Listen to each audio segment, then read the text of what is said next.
राष्ट्रपति चुनाव के लिए एनडीए से द्रौपदी मुर्मू के नाम की घोषणा होने के बाद बीजेपी प्रदेश अध्यक्ष पीडी शर्मा ने आज प्रधानमंत्री मोदी का धन्यवाद किया। उन्होंने कहा कि द्रौपदी मुर्मू को राष्ट्रपति उम्मीदवार बनाकर जनजातीय समाज को सर्वोच्च स्थान पर पहुंचाना बीजेपी की विचारधारा को बताता है।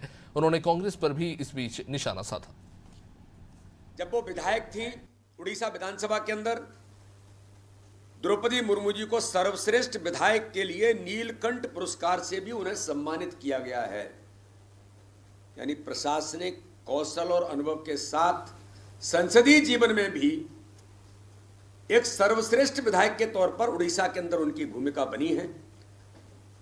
तो इसलिए मल्टी डायमेंशनल व्यक्तित्व और अपने पारिवारिक पृष्ठभूमि में बहुत सामान्य से सामान्य परिवार की होने के बाद कई प्रकार से उन्होंने अपने परिवार के प्रतिघात भी उनके ऊपर जो हुए, लेकिन उसके बाद भी जीवन में अपनी उस यात्रा को देश के लिए, समाज के लिए, जनजातीय समाज के उत्थान के लिए बिना किसी अवरोध के लगातार कई परेशानियां आने के बाद भी वो अपने जीवन में बिना डिगे वो लगातार उस पथ पर यात्रा करती रही और जनजातीय समाज के उत्थान के लिए उन्होंने उड़ीसा के अंदर भी और देश के अंदर भी महत्वपूर्ण काम आदरणीय द्रौपदी मुर्मू जी ने किया। इसलिए आज भारतीय जनता पार्टी के नेतृत्व ने उनको राष्ट्रपति पद का प्रत्याशी चुना है। आज पूरे देश के अंदर, पूरे मध्य प्रदेश के अंदर, मध्य प्रदेश का जनजातीय समाज गांव-गांव के अंदर, पूरे देश के अंदर जनजातीय समाज में इतना हर्ष और उल्लास है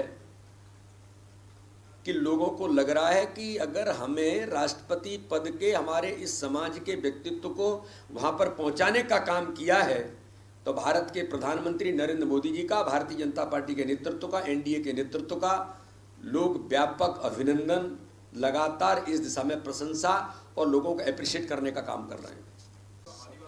केवल मध्य प्रदेश नहीं, पूरे देश के अंदर असर पड़ेगा। इसका असर पड़ेगा। अर्थ हम केवल वोट की राजनीति नहीं करते, हम देश को सशक्त और सक्षम बनाने की राजनीति करते हैं।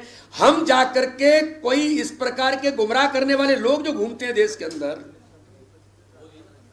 जो समाज में विभेद पैदा करने वाली ताकत है, उनको भी एक बड़ा जवाब मिलेगा। तो इसलिए ये जो निर्णय हुआ है ये इस देश के लिए ऐतिहासिक कदम है जो भारतीय जनता पार्टी के और एनडीए के नेतृत्व ने लिया है, जो इस देश को आगे ले जाने में बड़ी भूमिका निभाएगा। सबका सवाल अरे मेरा कहना है कि कमलनाथ जी को चाहे महाराष्ट्र में भेजें या कहीं भी भेजें, ये उनके नेतृत्व का निर्णय है, लेकिन जो हम अपना घर नहीं बचा पाए, माननीय कमलनाथ जी देखते रह गए, उनके विधायक मध्य प्रदेश के अंदर नहीं सुने, तो महाराष्ट्र के विधायक उनकी क्या सुनेंगे। यहाँ भी बंटा ढार हुआ और जल्दी ही वहाँ भी बंटा ढार होगा।